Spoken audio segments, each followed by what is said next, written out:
বিটিচিৰ শিক্ষা ব্যৱস্থা সন্দৰ্ভত শিক্ষামন্ত্ৰীৰে গুৰুত্বপূৰ্ণ বৈঠক এপছুৰ দীপেন বড়োৰ নেতৃত্বত এপছুৰ এটা প্ৰতিনিধি দলে বড়ো মাধ্যমৰ শিক্ষাৰ সমস্যাক লৈ শিক্ষামন্ত্ৰী ডক্টৰ ৰণোজ পেগুৰ সৈতে আলোচনাত মিলিত হয়।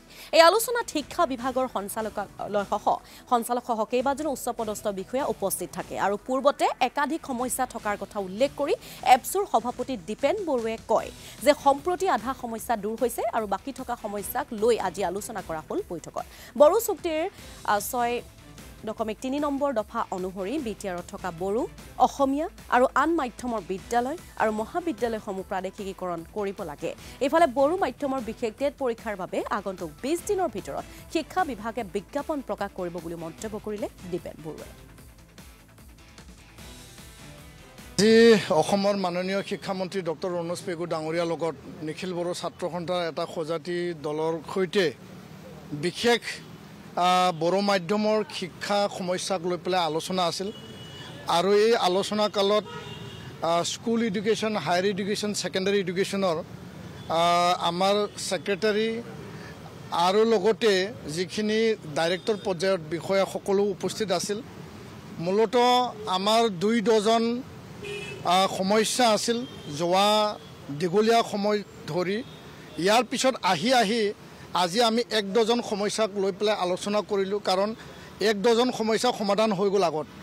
তো আমি আহ্বান জনাইছিলোঁ যে বৰ্তমানৰ চৰকাৰে শিক্ষাৰ ওপৰত যিহেতু গুৰুত্ব সহকাৰে তেওঁলোকে কাম কৰিছে, বড়ো মাধ্যমৰ যিমান সমস্যা আছে যিখিনি পেণ্ডিং আৰু এইটো প্ৰাপ্য অধিকাৰ ৰাইট টু এডুকেশ্যন এক্টৰ অধীনত, তো এইখিনি সমস্যা সমাধান কৰিব লাগে।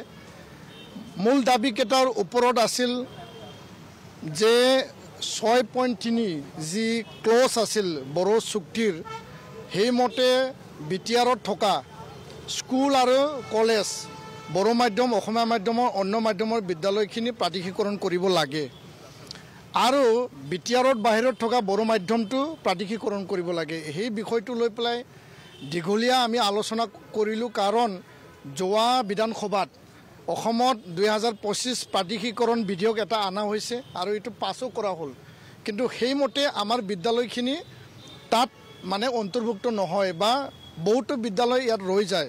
যিহেতু এটা একৰ্ডৰ স্পিৰিট আছিল, তো এই বিধানসভাত আমি দেখিবলৈ পালোঁ যে শিক্ষামন্ত্ৰী ডাঙৰীয়াই বিটিচি কৰিবলৈ অধিকাৰ দিছে, যিহেতু ই ট্ৰেন্সফাৰ ছাবজেক্ট। তো ইয়াৰ কাৰণে আজি আমি স্পষ্ট আমি এটা নীতি তৈয়াৰ কৰিলোঁ।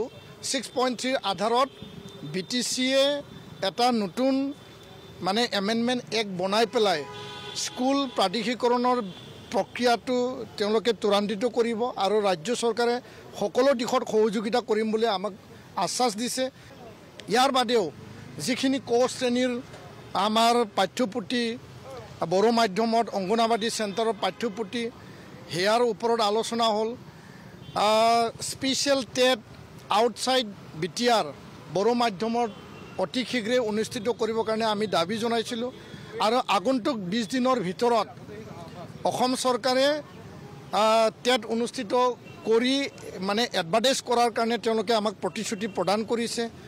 আৰু বিশ্ববিদ্যালয়, মহাবিদ্যালয় পৰ্যায়ত পষ্ট ক্ৰিয়েশ্যনৰ কথা আছে, 60খন বড়ো মাধ্যমৰ হাই ছেকেণ্ডাৰী আপগ্ৰেডেশ্যনৰ কথা, এডুকেশ্যন গেৰাণ্টি স্কিমৰ শোণিতপুৰ জিলা, বিশ্বনাথ জিলাৰ বিশেষ স্কুলত শিক্ষক নিযুক্তিৰ কথা আৰু আসাম জুডিচিয়েল ছাৰ্ভিচত 50 নম্বৰ AGS পৰীক্ষাত 20 নম্বৰ মানে এডমিনিষ্ট্ৰেটিভ জুনিয়ৰ যি এছিষ্টেণ্টৰ পৰীক্ষাত, এই গোটেই বিষয় 14টাকে যি বিষয় আমি আজি আলোচনা কৰিলোঁ।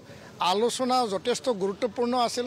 আলোচনাৰ যিখিনি সিদ্ধান্ত লোৱা হ'ল যথেষ্ট ফলপ্ৰসূ আৰু আলোচনা ভাল হোৱা বুলি আমি কৈছোঁ। এইকাৰণে কৈছোঁ যে এই চৰকাৰৰ এই সময়ত সকলো দিশটো সামৰি পেলাই বড়ো মাধ্যমৰ সমস্যা মানে মোটামুটি শেষ পৰ্যায়ৰ সমাধান কৰিবৰ কাৰণে আজি আমি ৰণোজ পেগু ডাঙৰীয়াক, শিক্ষামন্ত্ৰী ডাঙৰীয়াক আমি আহ্বান জনাইছোঁ।